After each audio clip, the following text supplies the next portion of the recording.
Good morning. Hello. Happy Tuesday. I guess it takes a while to remember it's not a Monday because I wasn't here yesterday. I Sitsu, hello. How are you doing today? Happy Monday. Yes, exactly. Exactly. That's it. It was a it also was sort of like a Monday. Is this still broken? Oh, I fixed it. Okay. Did I really fix it? I did. Okay. It just took time. Um It's a Monday for you because you had yesterday off. I did not have yesterday off for my day job. I didn't stream yesterday because well, my calendar told me I had a dentist appointment. So I canceled the stream, got up nice and early. The dentist appointment starts at 7 a.m. So it's, literally the time that I start the stream. Drive over there, walk in, and they just sort of look at me confused. And it's like, what are you here for? And told them, and they're like, they find my thing. It's like, oh, it's next week. It's Monday next week. I'm like, oh.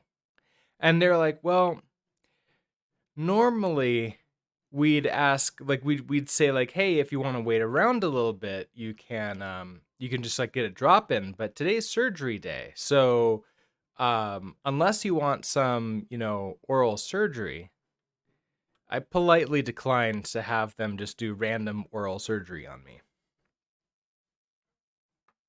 I'm sure that would have been fun though. No, but they're good. They're my favorite dentist that I found so far. So they're usually fun loving and all that stuff. It's just that, oh yeah, now that I think about it, I did not receive the confirmation text message a few days ago saying, "Hey, are you coming in for the appointment?" I just saw it on my calendar, and then while I'm sitting there, I go to my calendar. I'm like, look, it's on here, and then I look at it. I was like, today's not the 16th or whatever it was. Today is, oh right, okay. I'm on the wrong week on my calendar. Ah, so that was fun. So basically, we skipped stream for no reason, but it's a very classic Monday move. So I guess that means I get 2 Mondays, right? 2 Mondays this week. It's not really a Monday unless I can code here. All right. And then the other reason I was slightly late is I spent a little bit of time this morning trying to fix my Zellage because on Sunday I made a blind change to it, didn't test it, saved it to the default config.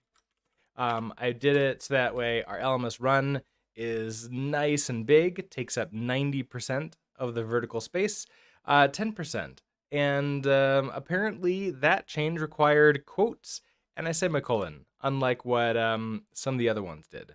So that was fun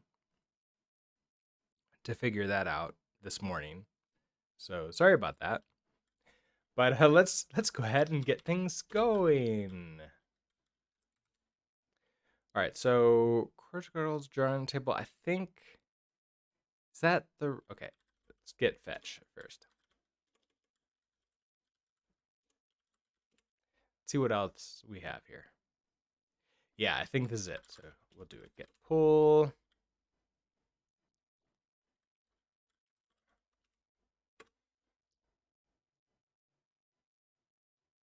Cool. You're slightly behind today as GitHub decided to have another outage. Yeah, they probably plan it, right? It's gotta be a conspiracy. There's gotta be some like service that you could click on to say, I want half a day off today, please. I bet it's above the pro layer. They said it should all be okay, and now everything is degrading again. I would not want to be one of those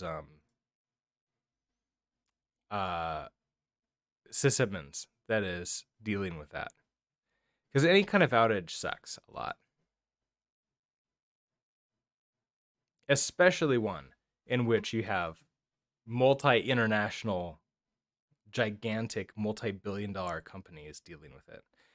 All right, I just restarted Docker. Does that make you happy? No. Why? Okay, maybe restart.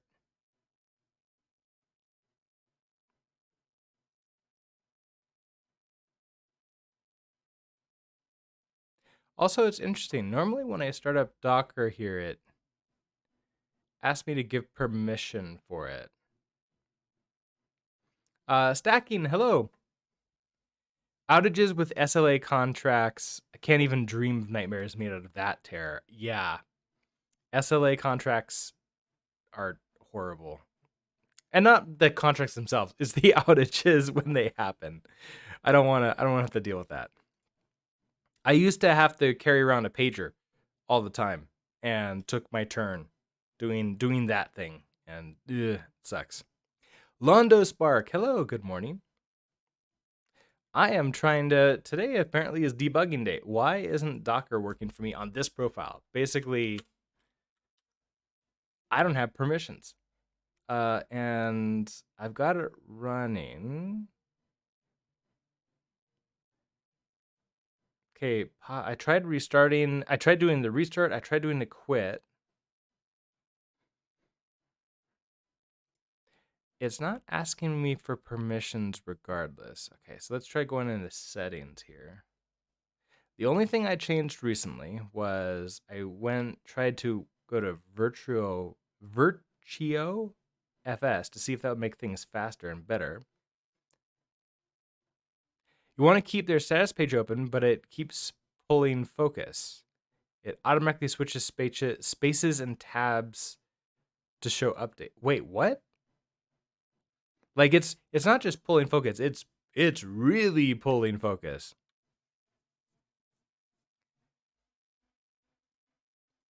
I mean, at that point, I might I don't know. I might just go for, I don't know. What would I think? I might just switch to using something like my phone to load it up. All right, let's try it. Made a change to the config, quit out of Docker, restarting Docker. So it sees these things.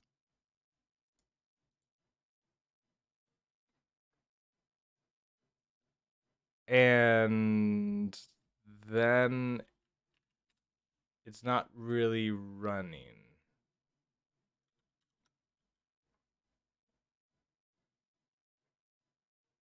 All right, give me a second. I need to do secret stuff. I'll do secret stuff. I don't want to do that either. I don't have a secret thing, do I? Here's the best that I can do. I want to go quit it in the other profile because, okay, so you're right there. Quit Dr. Desktop in the other profile.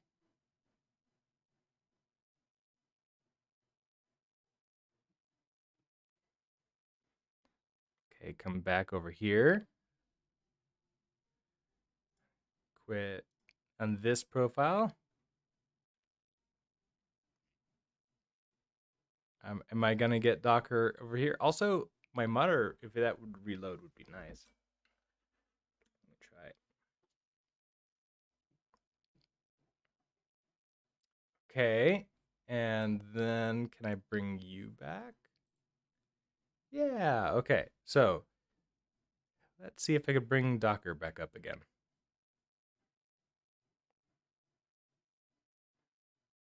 You want to ask for permission this time? No? Cool. So Docker may have or Docker desktop may have updated, and now it doesn't work in a non-admin environment. Yay!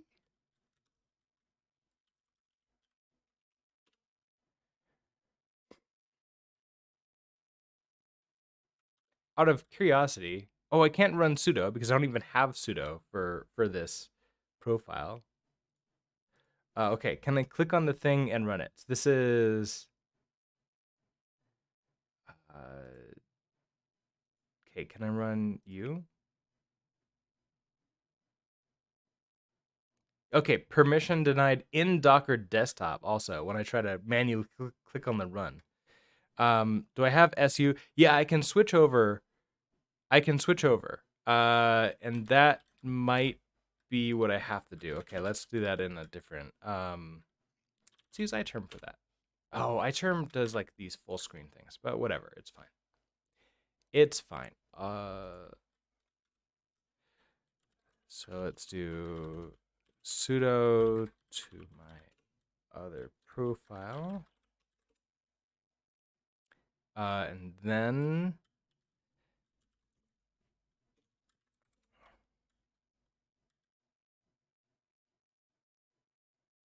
okay.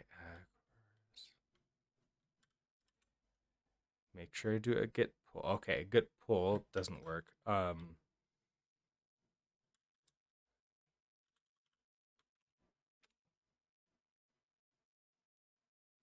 that one says the Docker daemon isn't running either. But maybe I can sudo it.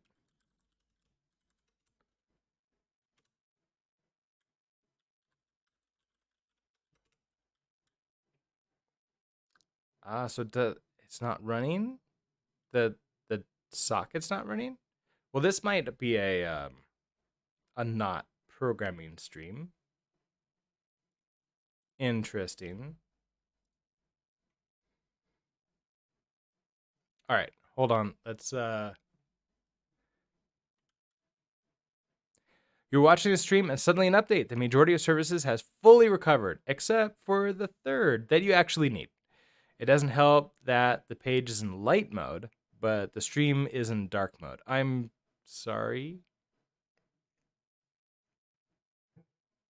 Um Wait a second. Can you not let's see. GitHub status.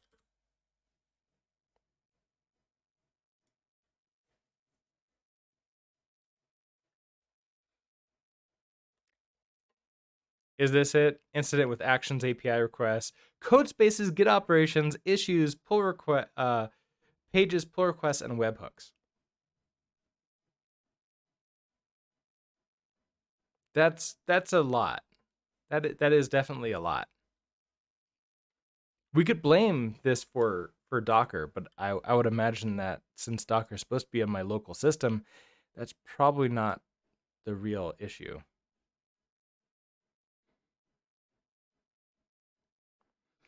Coding Guard fan, hello. How are you doing? Okay, let me try this again. I've quit out of Docker desktop here. I'm going to. Okay, let's turn off the screen. I'm going to switch over to my other profile. I'll lose chat access for just a second. So, Coding Garden fan, if you respond, I'll get back to it shortly. All right, let's return on Docker desktop.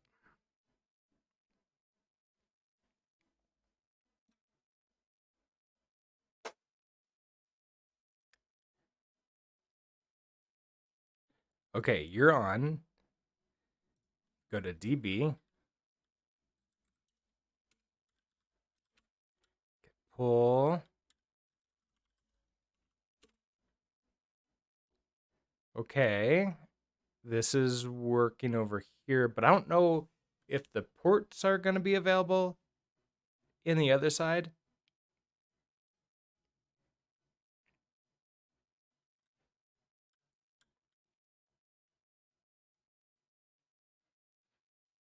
I'm also like, oh, it takes so long for it to come up. That's why I usually like to start it before the stream starts.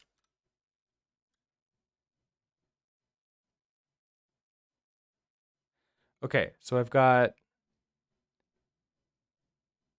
database 1 is up and healthy.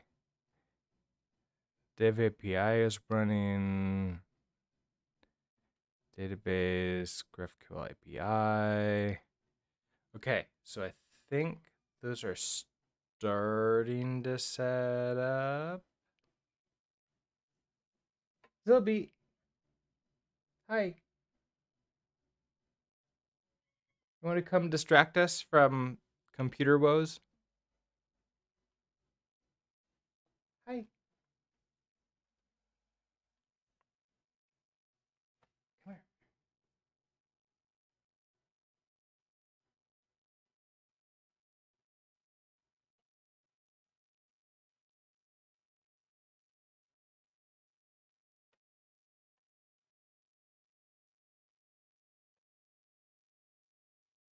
You want to go behind me? Okay. Oh, you want to do that thing.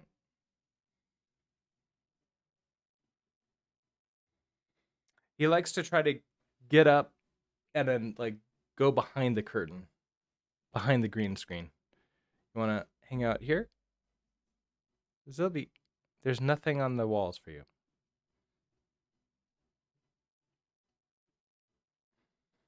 No? Okay. All right. Everything is healthy. Let's head on back to here. Um, a blood for blood. Okay, let's see. Kundergaard fan, you said we are Vimming. We are Helixing. Slightly different, but very related. A blood for blood. Hello. What's going on? Docker problems. That's what's going on today. Not great. Let me see if I can bring this back up. All right. Am I? Oh, you okay? That's good. You still have that. Stacking. You feel like everyone having one of them days. Let's all go back to bed. Maybe. Like call up the GitHub engineers. Hey, so we all decided that we should just wait this till tomorrow. Want to just go back to bed, take it all down again, shut it all off. Subby, you want to hang out? No. All right. Well, he did a walkthrough, completely ignored me every time I try to engage him in anything, and then just wandered off. Um, so we'll take that off. You've been learning Docker for a PHP thing you want to do. Good luck. Your internet, believe it or not, also shit. Usually have to miss streams because internet is dead. Oh no, I'm sorry about that. Okay, so I started Docker and I ran the database stuff in another profile, and then I switched over to this profile. So the question is Docker running? Yes, it is. Okay.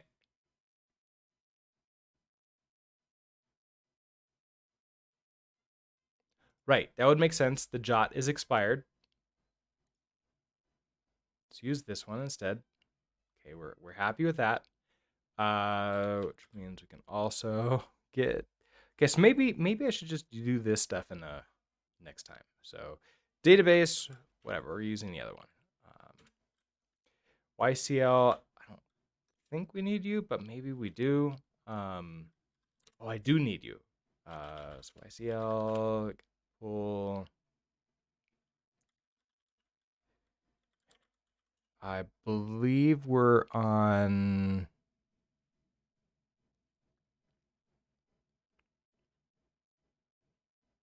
Oh, okay. I am on just the main branch.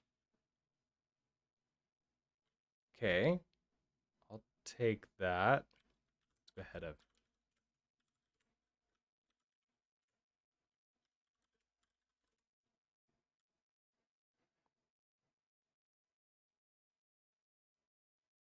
Okay, so we have the course articles join table. That's what I've been working on.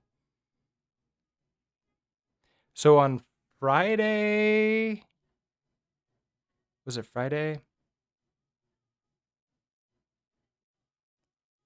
Sometime last week, I went out, hung out with my mentor, had some drinks, chatted some code up, chatted some other things up, um, talked about he's getting really into jazz, and so we chatted about that a little bit. But then we also chatted about this project and a better way for me to do my data my data stuff.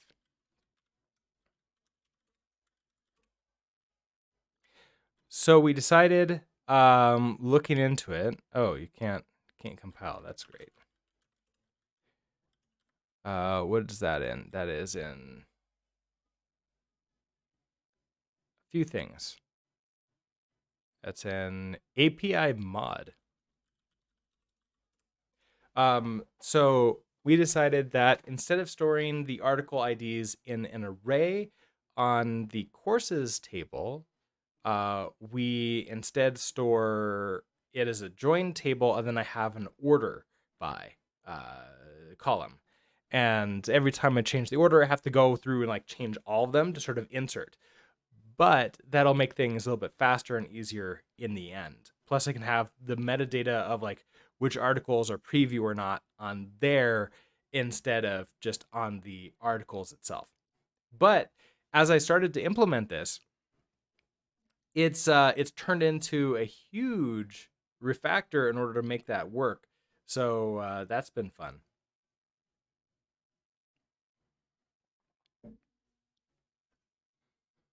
Okay, so um, if you're all dead not working, so what's going on? Can I see it? Expected. Well, that would definitely not be the right thing. So I probably want to just have this be a stir. So insert tag, I want the stir. Okay, so let's see if we can get this working again, and then I'll show you all the things that I've done. And if I can't get it working, then I guess I'll just do my best to show you all the things that I've done. Token stir, we want the name, and that will also be a stir. I don't necessarily need anything. Oh, I'm not return. I don't actually. I probably want to return a result. I just broke down and got the error result, and I'm using that. So okay, that makes you happy. Yeah, compiling again. Okay, excellent. Let's go through all the things. So I wish I had the file. Oh, I know what I could do. We'll quit out of here. We'll do Ranger. So let's see. We're gonna start here in database. Under queries, we have one query now. So at the very beginning of the app, this is another thing that my mentor suggested is for something like this. And now he has direct experience because he built 6 or 7 LMSs now for various things that he's teaching. So he's had a little bit of experience with this. And his experience is, just load up everything you possibly can at first load. That's it. Just load it all up because it's not that much. Plus we seem to have decent internet for people who would be using this. And once it's all loaded, it's super fast runtime. Like for actually navigating through and clicking on things and loading up courses and going through. And so just do that. Like load everything right away, and it's going to be so much of a better experience. It's like, okay, let's try that out. Now, by switching that out, I now say, okay, I have a single query when we first load up. We get all the courses, get the tags associated with the courses, get the articles that I'm allowed to get, which we're still going to have to do a little bit of work to make sure that's working in the way we expect it to. And then also get our tags at the same time. But now, instead of just like being something about a queries for courses, this is just get all data. So this is all still called get all courses. I need to rename that at some point in time. But okay, so that's that. I'm just about to start with this insert a tag for that change. I haven't touched the end-to-end test. Hopefully they still relatively work, but we may have to like redo some stuff in there too. We start with app. I don't think that there's any major. Oh, it's not what I wanted to do. Thank you, VS Code. If I try to go over to make this full screen, it opens up VS Code. That's not nice. Oh, I can't even scroll on this. That's not great. So in the app, the very first thing that I do is I check the store. Okay, so let's go to the stores. I now have, and I'm working on this, a main store. And so this is going to just hold up all the things. We're going to have all of our courses. We're going to have like courses loaded state. We have our users going to be in here. We're going to put the alert in here. The logged in comes in here. Auth loaded, whether or not we've offloaded is here. And the tags are going to be in here. So I'm just going to use a megastore because if any of these really change, I was sort of like thinking about this. The most of the most everything needs to refresh anyways, and so I don't think it's really going to be that big of a deal. Um, Obviously, if we get into problems, then we can refactor out from there later. The other thing I'm experimenting with is moving all of the logic for updating the store and doing that into this state file. So this is going to be a longer one, but like for example, we have this load all data. We pass in a dispatch. I can make this an async function, and then I can use the reduce mute future, which gives me the store, which is a mutable reference. I then pin it, and now we make sure, okay, it's like that's the mutable reference version. It's pinned down. Nobody else can touch it. I'm the only one that can do something to it, and so now I can make changes to it.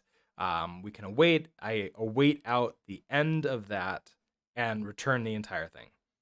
Which in this case, I can't really return what I get back from this, but I just stuff it into the store in the end. And because I have like the alerts in here, because I have other stuff in here, it just makes it a little bit easier. And then I need to do this as load all data too, because a single query is getting both courses and tags. So I need to do that at the same time.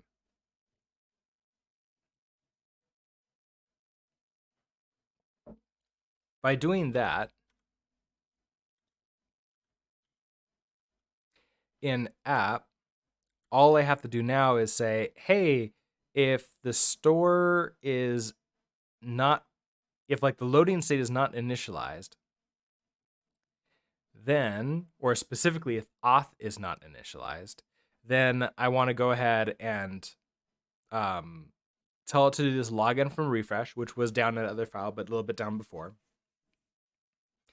Let that happen.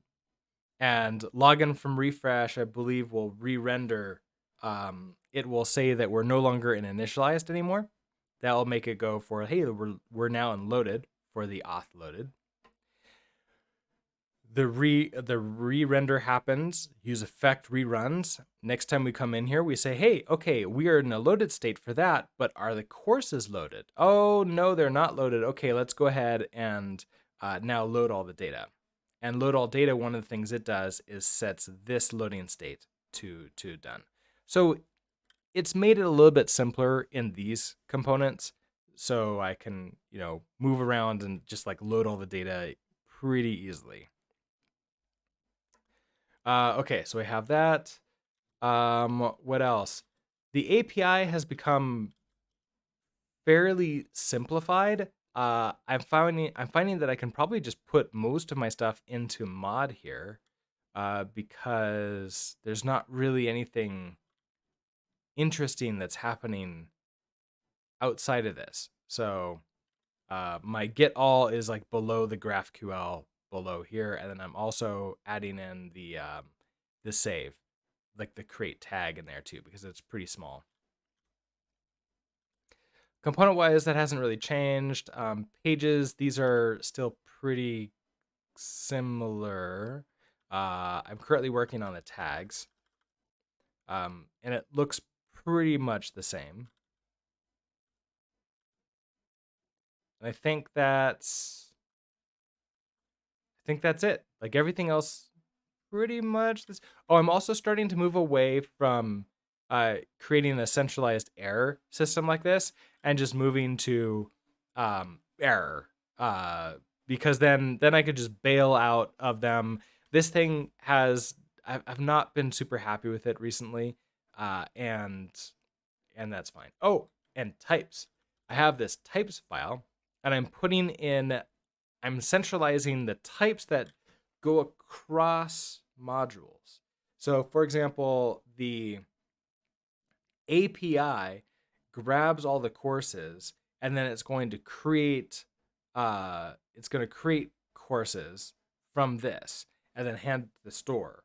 Or maybe it hands over, I can't remember. I might have like an API course in here too. And so basically, I'm just centralizing where I'm defining what the types are and putting them inside of here, which is something that was bothering me with the previous system, which I was having these definitions all over the place and I couldn't remember where they were. So now they're in here.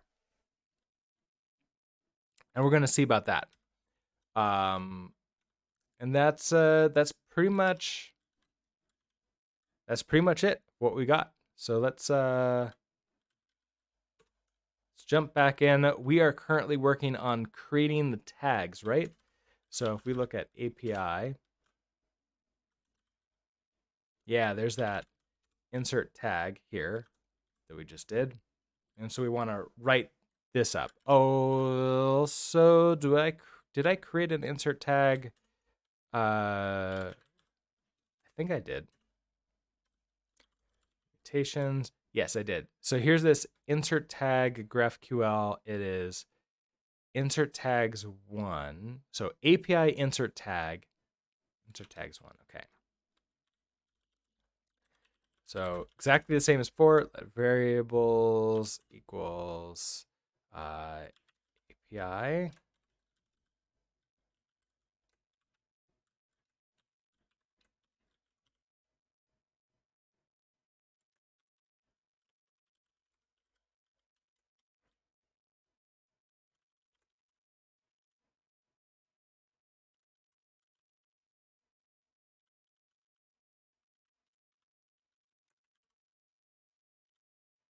It doesn't seem to be liking it. Failed to resolve. Okay, so couldn't find that one. That's great. Bullfirst Dad, hello. Esitsu, you spent an hour yesterday deliberating whether a module should be named foo or bar. I mean, if it actually was just foo or bar, then neither. I've never been a fan of those two. But if that's just a stand-in for the two different names that you're going for, I totally get there. I get that. I've been there. Okay, I think we need to go to database, not schema, source, database queries. We need to oh, this is why it's not working. Okay, so we have this. We have database schema.json. This is going to be mutations.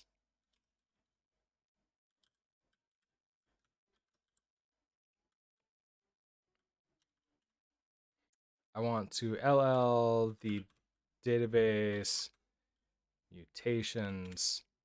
It's API insert tag.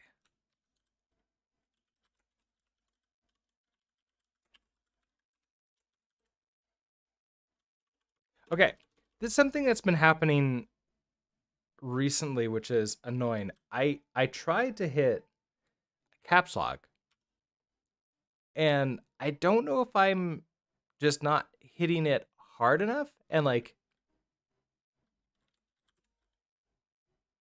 getting it to run, or if something else is going on. Oh, and you're not called this. You are called.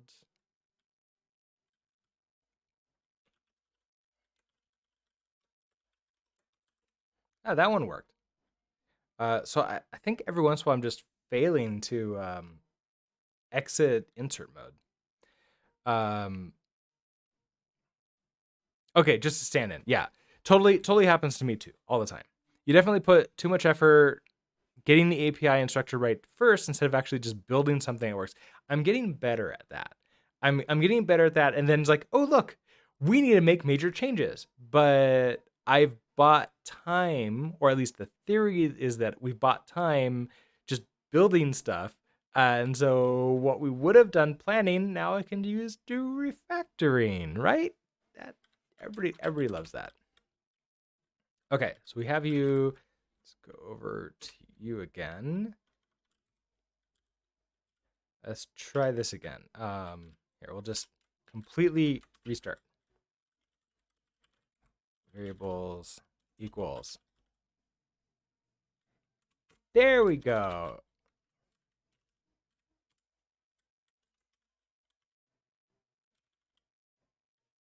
Right? What do you want? Oh, I learned how to do the insert thing. If you do space A over here, perform code action. The code action is things like insert the variables and auto complete that. That's exactly what I was hoping to be able to get, and it works out really well. Okay, let's just into that, and then that's fine. Bolferstad, my day is going okay so far. We spent way too long trying to get Docker running, which hopefully is not an indication of how the day is going to go. Because if it is, then I might just want to go crawl into bed after this and just sleep through it. But hopefully things are going to be okay. All right, so I get that. How's your day going? So I get the variables. I want to build the query next. So this is the mutation equals. We're going to do API insert tag, build query, pass in the variables. Then I want to do the things. This would be send to GraphQL.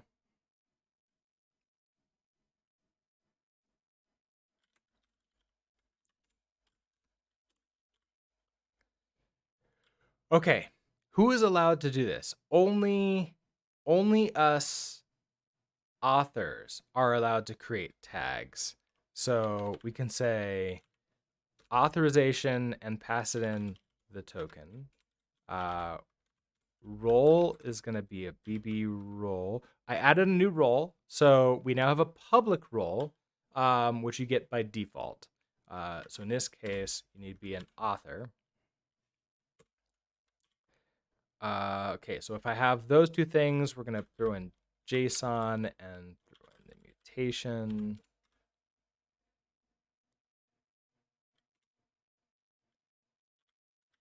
Then, question mark U. We're going to send. We await. And question mark U.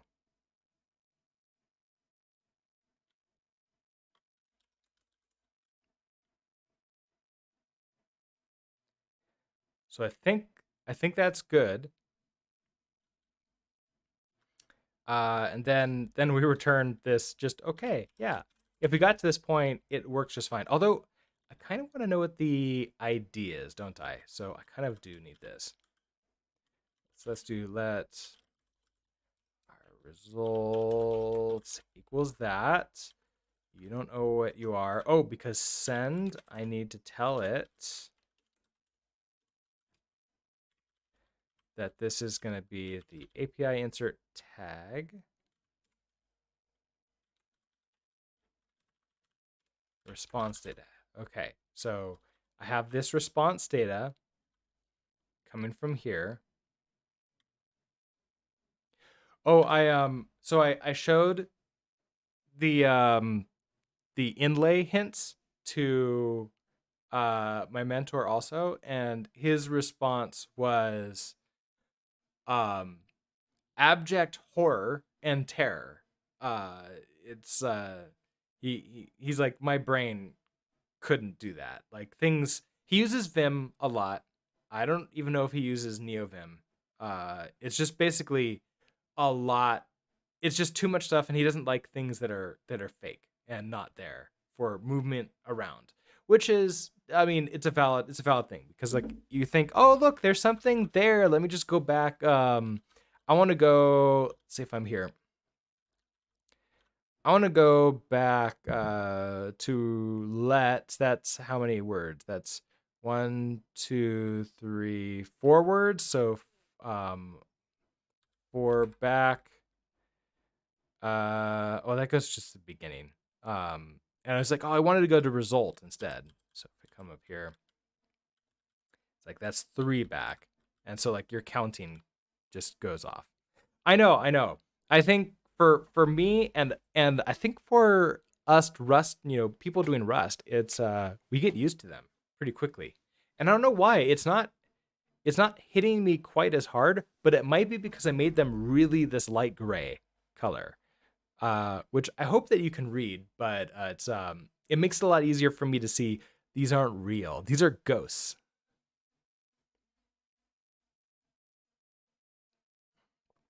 So I thought that was interesting that some people just can't handle them. Okay, so I send you. We have this result. I want to now take these. Okay, so what are we getting back? In database queries. Oh, it wouldn't be that one. Database mutations. That. Okay, I'm gonna get back an ID and a name. So let me create a tag from that.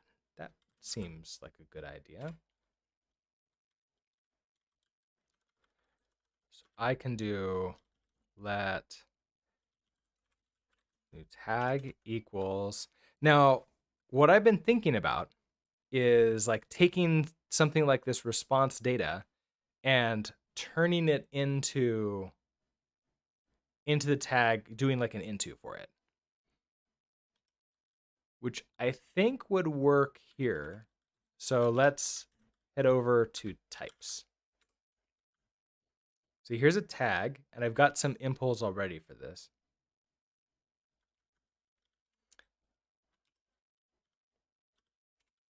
I'm gonna do an impl from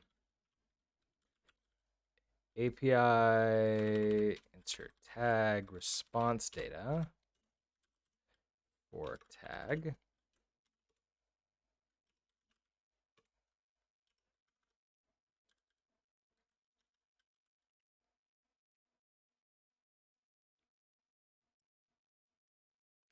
I think some people would prefer the hints at the end of the line instead of mimicking an actual type annotation. Yeah, I think that's one of the things that he might like. I think he prefers this style where you just hover over it and then you do like that, where it's like, okay, it pops up when you want it, and then besides that, you name it after something that is based upon the type, so you don't also see at the same time.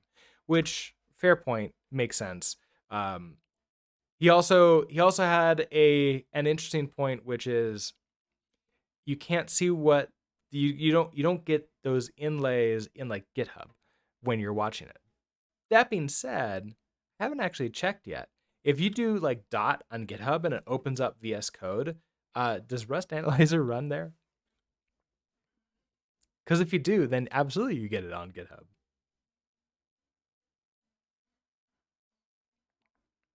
You call a recent Rust Analyzer feature that allowed to interact with them as if they were really there. Well, I mean, wouldn't that just mean that they actually are there? Oh, wait, how could you? I don't. I don't get that. How would they be interactable?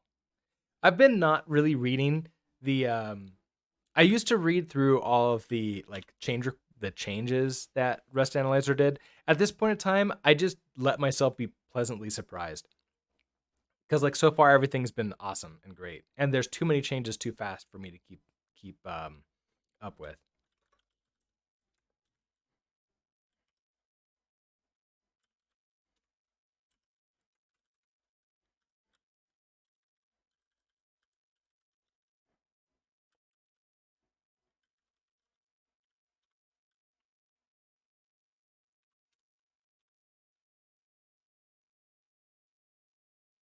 Are you an option?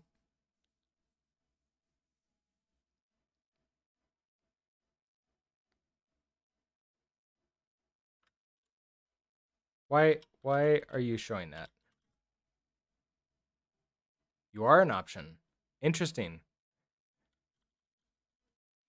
Insert tags one here is not. Oh, because it's possible that it wouldn't work if there was an error instead. But if I got this back, absolutely I should have the ID back.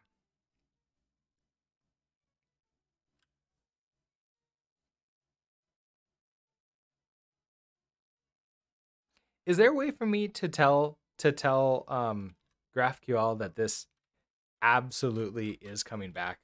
So if I were to do something like a mutation, create tag,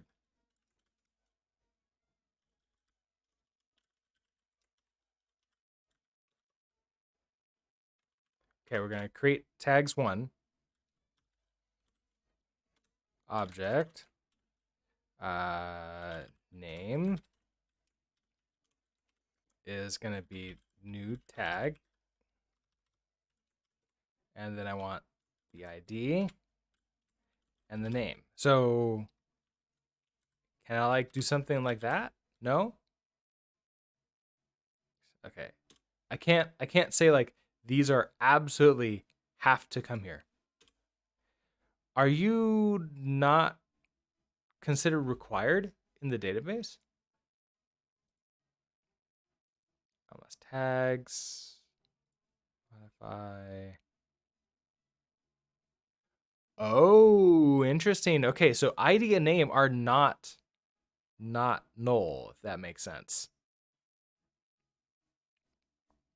That would explain that. Okay. If I were to come in here and I were to say nullable. Wait, this is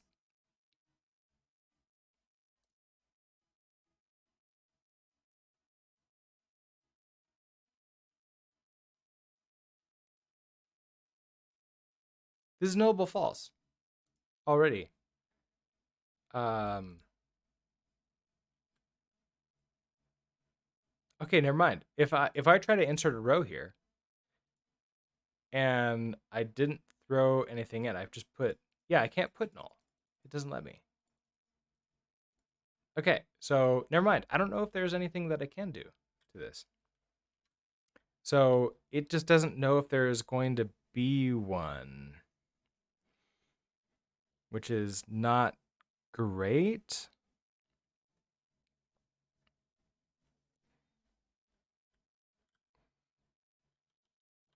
I guess in this case we'll crash. So I'll do an expect. Expect um missing tag after like missing tag data. Okay, so then we'll have the ID out from here.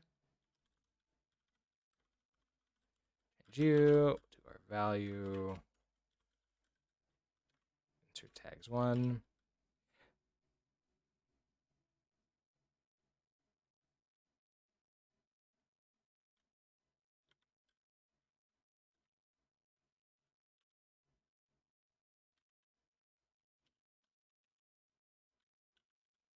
Ooh, I wonder if I can, I bet I can do this up here somewhere and like grab it out. So I can do something like I want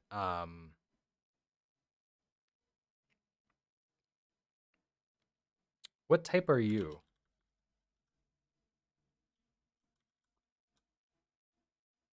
This enter tags 1 unknown. Cool. So let's API insert tag.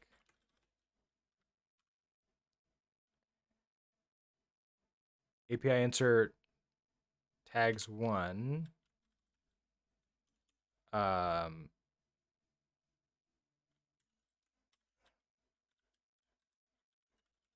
Name equals, okay, so I'm going to extract the name, the ID name out, equals, this is going to be our value dot,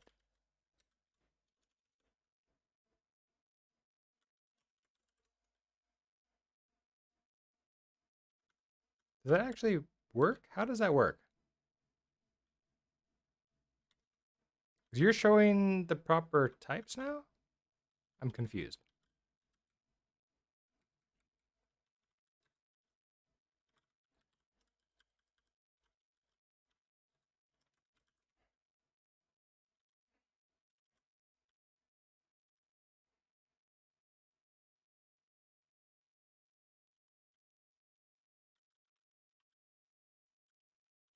Value dot, oh, it would be, okay, insert tags 1.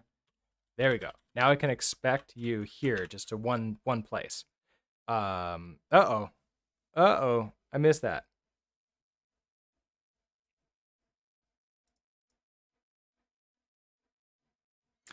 Oh, that was the Rust Analyzer GitHub.io. Why is that not allowed in? I should.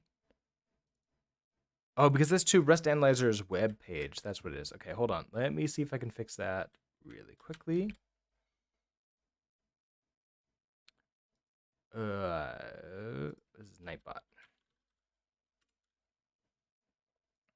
Uh-oh. Are you gonna make me put in my? Oh, okay, that works. Command spam protection links. Let's whitelist that one. Submit you. Okay. Situ, try that link again. I think I just made it so that anything to rustanalyzer.github.io works. We trust them. All right. In the meantime, we're going to expect that the ID and name missing from tags tag response data. Okay. Oh, and I want this to be an attribute. So I'm using attribute value way more often. This would be name.into. So I just throw it into that, and then I can clone the attribute values extremely cheaply. There we go. Okay, yeah, we got it now. So copy the link.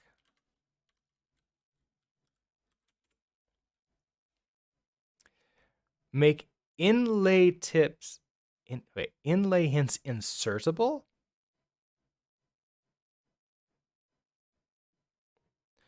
Oh, okay, I get it. So I can make it basically just like a hard-coded one.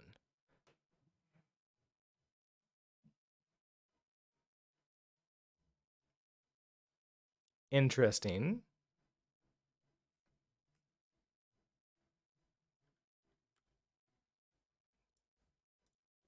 Okay. I'm actually really curious now. Rust analyzer.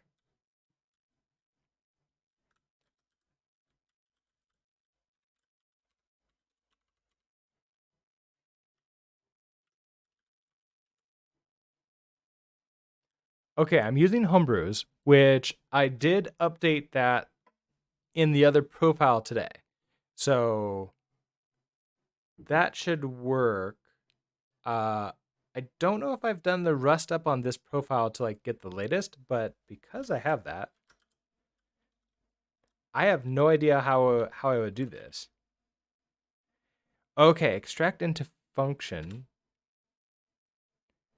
Not what I was expecting. Okay, how about you?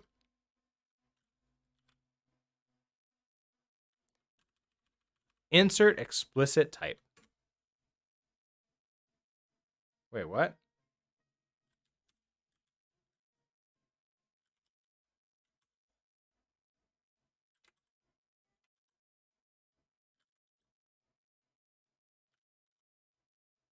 Oh, interesting. I thought it was going to insert this type here. It inserted the type here.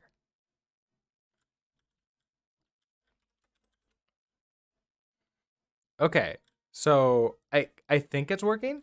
I can't really click on it to do anything because, well, command line, and I can't like mouse over it, but I can code action, which I don't think is necessarily what I want. So interesting, but I don't think I'm ever going to use that feature. First ad. You want to learn how to write Rust, but you don't really know how to study best practices. You know C well enough to tell what is good code and bad code, but you have no idea how to write good Rust. So the community probably will disagree with the statement, but I don't think we really know how to write good Rust yet. Like what actual best practices are. The language is too young in my opinion. I think we need a good decade of actually like writing Rust code in production, and then it's like, oh, okay, this is exactly how to do it. So my suggestion would be just write Rust code, just like build projects, write code. You'll start to get a feel for what is working really well or what's not. And what's I think my favorite part about Rust is the refactoring. Is the one of the easiest things to do with Rust. Uh, Compared to JavaScript without types, TypeScript, Python, I have a lot easier time refactoring here in Rust than I do anywhere else. So yeah, that's my suggestion is studying best practices really is writing code and then thinking about that code. And it's more about architecture than about the other thing. I don't think it's harder to write bad without the don't. I think it's harder to write bad Rust code due to the compiler. Yeah, there's also maybe a difference like what we should call bad, right? Bad isn't like dangerous code. And if you need to be dangerous, it's explicit. You have to be explicitly dangerous. So if you find yourself, I guess like at the beginning, like when we're beginners, some rules that I would recommend that you follow until you're at a point where you're like, okay, I know how to bend the rules. I know how to like change them a little bit. Avoid unsafe and avoid uh, putting in explicit lifetimes if you can. And then once you get to a certain point in your knowledge, you'll start to understand, okay, I'm going to choose to use something that requires lifetimes, but I understand why. And therefore I'm going to go ahead and use lifetimes here. And that usually means you're going to have to do a lot more clones, and that's fine. Don't worry about it. You'll when you're a beginner, just clone the heck out of everything. The advanced types like RC, RefCell, all that kind of stuff, don't worry about it. Don't worry about it until later.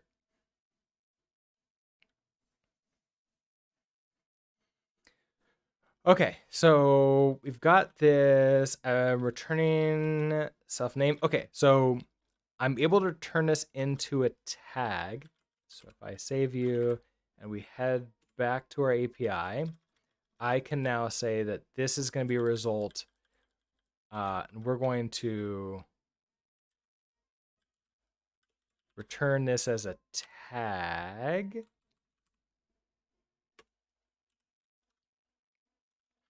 And so I take that result and I want to okay result dot into.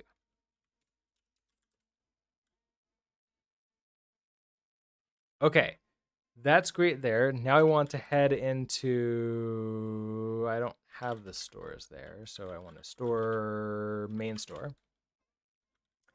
Why are you upset? You're literally compiling right here.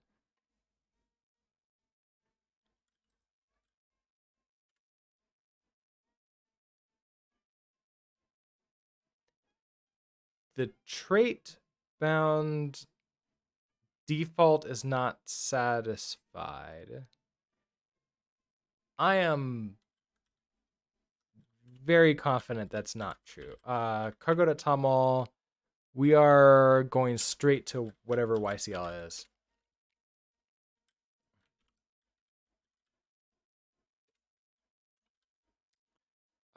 This was loading state or state. Yeah, look, here's a default right here. Default is absolutely satisfied.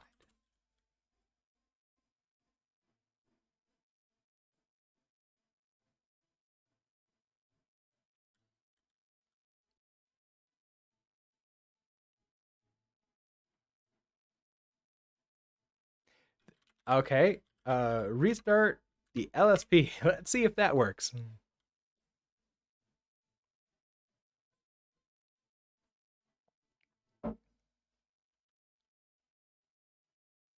Maybe? I saw it flash off and on again. So I think that it did not work.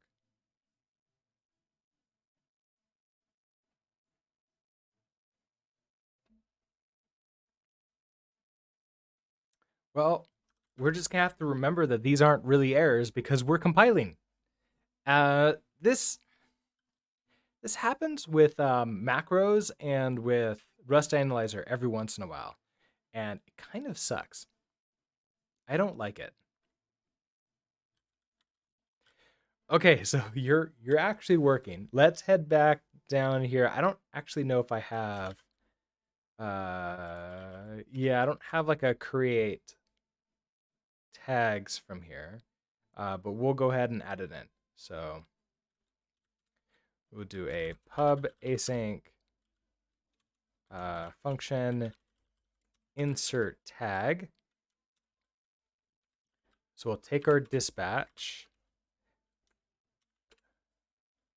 I can't really return anything from here because we're gonna have like a closure as part of this, and I can't like return from that closure. So fun things, but I think that in the end, what I gain from it is worth what I lose.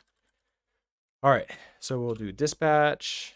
We do our reduce mute future. Now this one's a little bit interesting. We get the store, and then we have to do a. I don't have to do a block, I don't think, but it makes it easier. Okay, we're gonna box and pin. We do this async, move into a block here.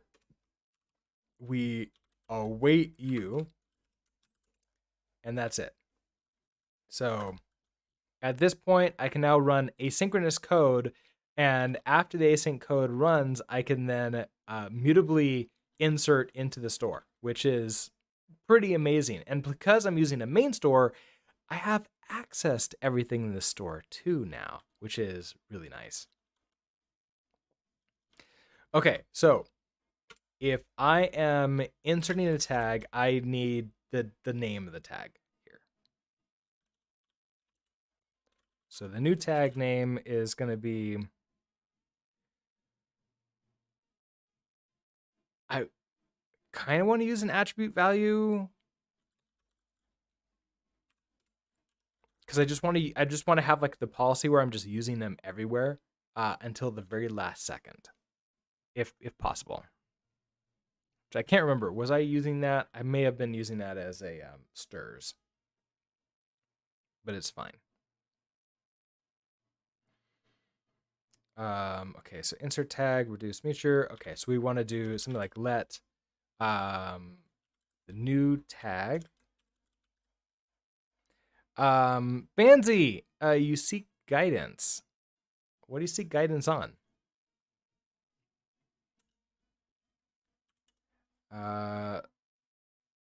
That new tag equals.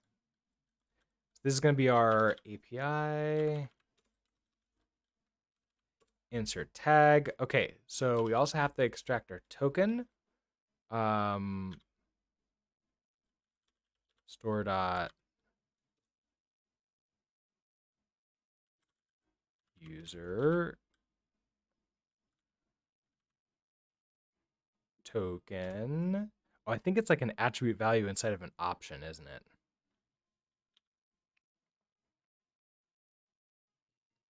You're thinking about migrating to machine learning. Should you go all in on machine learning or hit data engineering first? So I don't know.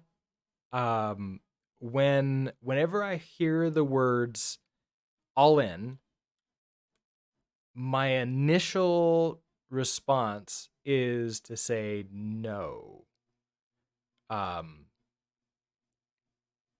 My opinion would be to make sure that you learn enough basics and you have like enough information to be able to pivot to the other ones and not lose, like just not lose.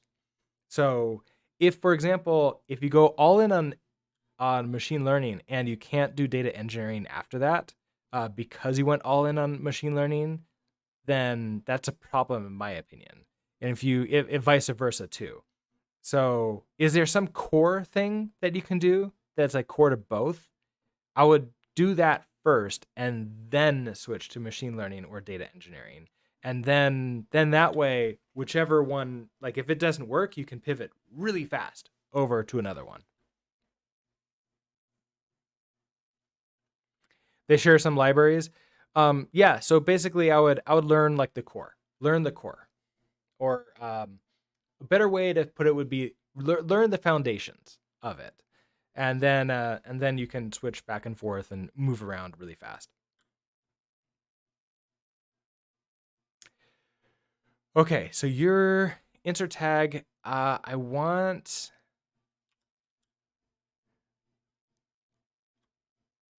So I can't really. I guess something that I can do is I can just not insert a tag. Okay, so here's something we can do. We can do let some tag equals store dot user dot token. Oh, this is a token, not a tag. Okay, so give me that, or else I want to say store dot alert dot message. Okay, you're gonna be equal to could not create token. We can log an error, which we don't have a real error, so I've been having to just do normal glue ones until I eventually get to that. Console error. Token missing when trying to create a tag. And then I just want to return. I don't care about this. Oh, and this message, you need to be an I string. I think that means I just need to, nope. Come on. Good. I just need to into it to turn into an attribute value. That's my alarm. Okay, so let some token. So I have the token. This is an attribute value too. So I kind of like the idea. Let's just keep on doing that. We'll just take you, delete you, delete you. So we'll just pass in the token and then the name. We await.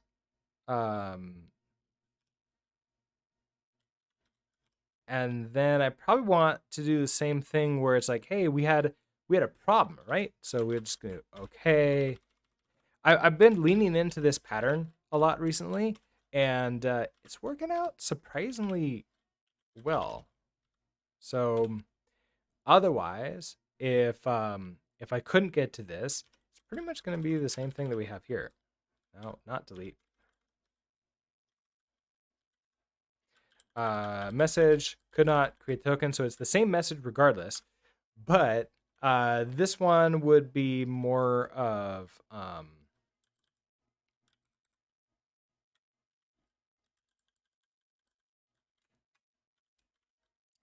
oh, this one I might want to actually get the error out. So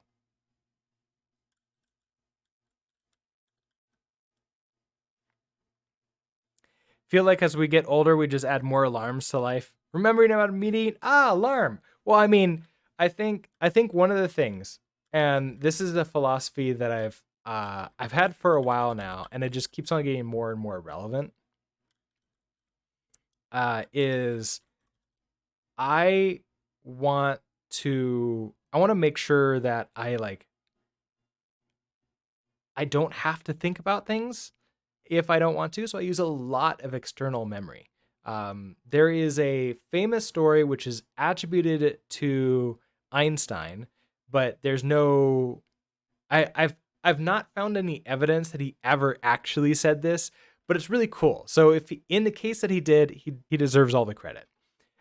So the idea was somebody once asked, um,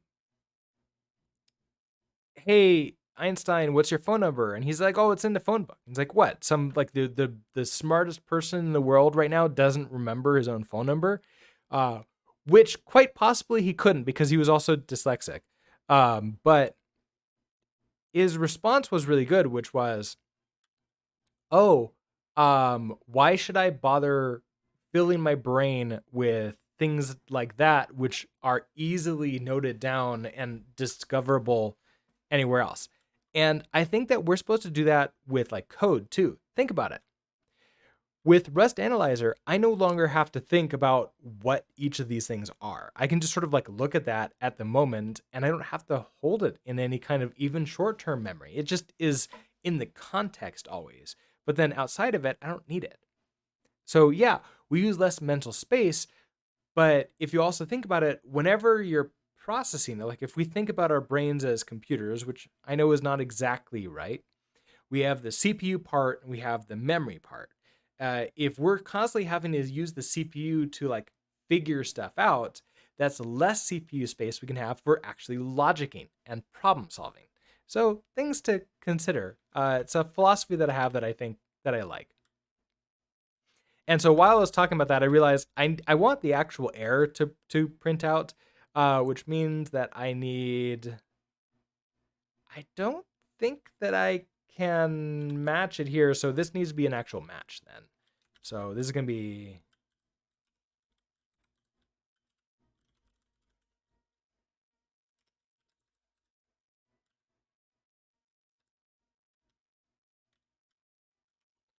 gonna do this. So we await, we get that.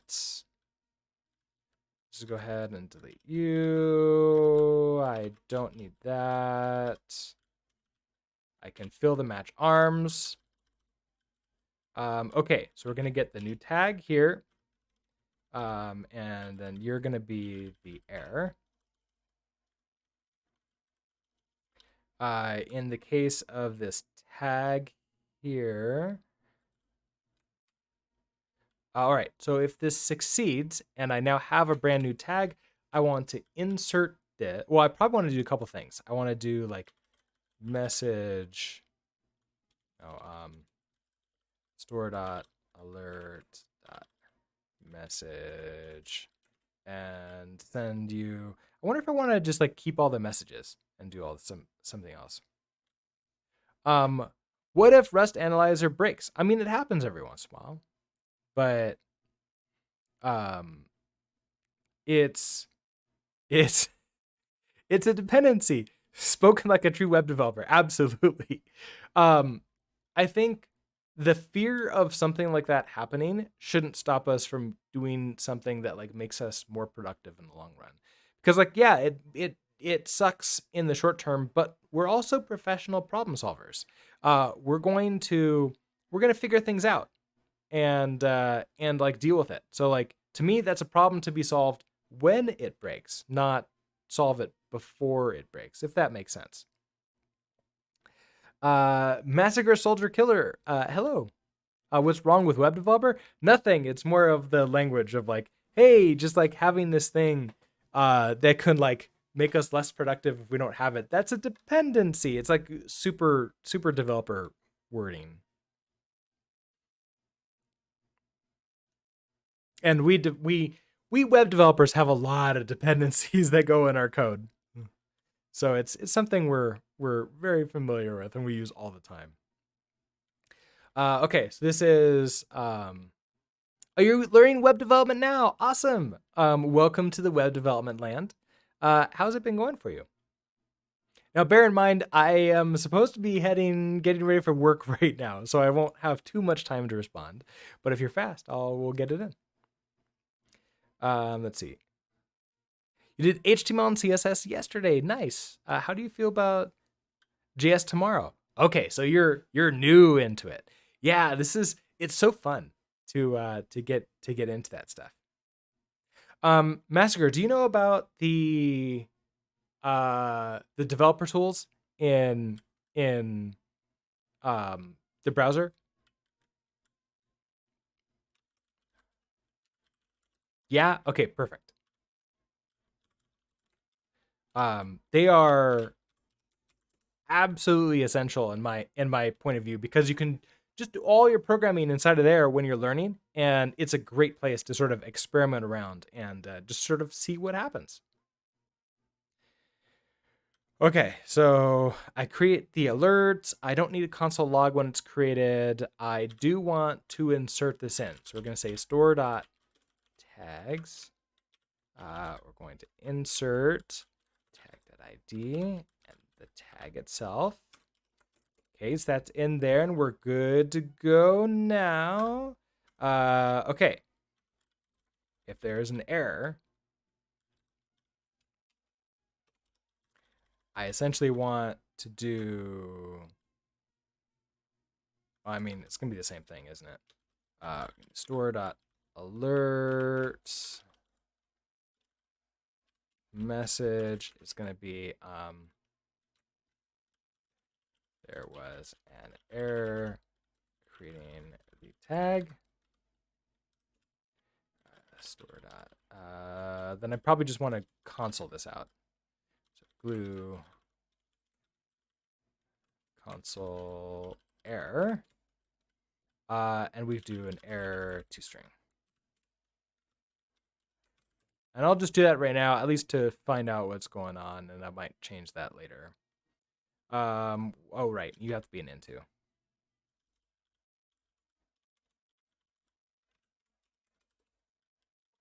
Okay, what are you? Oh, yeah, that doesn't make any sense. Wait, does it? Match the result of this. What are you upset about? Arguments. Oh, yeah. Okay, so next thing. I can go, let's save you. I can go to declaration of this, and it sends me here. So I can X string. I want to change you to be an attribute value. So I take both those in. And now name. I can't do name dot into. Do I know what you need?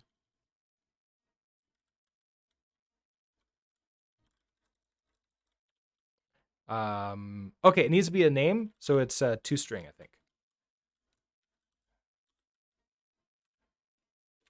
toString. I think that works there. And then authorization token as string. So I can just do that at the very end. Let's see. You found about preview mode in Visual Studio Code yesterday. It's also pretty handy. How long are you programming for today? I'm not programming for any more time. I'm done. I've just wanted to make sure that I've got these errors now. Cool. Well, I will probably. I've got lots of errors that we'll have to deal with. Next time. Does Zealot support mouse clicks? Yes. So if I come over here, and I'm even in Alacrity for this, so I can come over to all of these and click on them, and it works. So Zealot absolutely supports mouse clicks. I didn't have to do anything to make it support it too. It seems to be the default, which is really nice. How many years have I been programming? Okay, let's see. The first job in which I did any programming and then got paid for it was a systems administration job, and I got that in 2006. So let's see what, 10 to 16, 20 to 20, 26 minus 3, so that would be 17 years. And you love when people invest some time into user accessibility, and not only that, it's a terminal. Like they could even get away with saying like, we don't support mouse because like it's a terminal, but like it's nice. It is nice when they do that. I've gone through a lot of different sort of programming languages and paradigms and other stuff, and so web dev I've done for the last 10 or so years. But yeah, it's fun. It's fun, and you'll get there. Just like one day at a time, and next thing you know, years have passed. Okay, I'm gonna go ahead and quit out of this one. We have some errors up, so that will let us know what I need to work on next time. Next time is gonna be Thursday, I believe, because tomorrow is my day to go into the office and hang out with actual people, like people in real life, as opposed to you all, which I think that you're real, but you really just show up as text in my chat. So I don't know.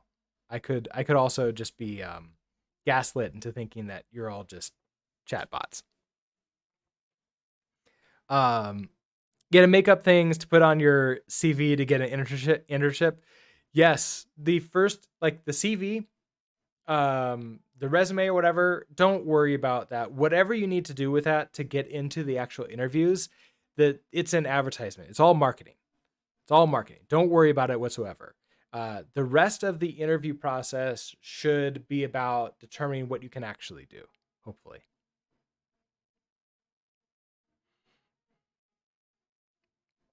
And it'll be 6 years in November now. That is a long time. But congratulations. Is it also one job for that 6 years? Or is it multiple jobs? Because the first one is the hardest.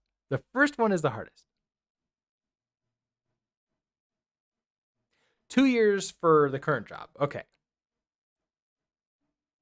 And the others were contracts. Hey, it doesn't matter what they are.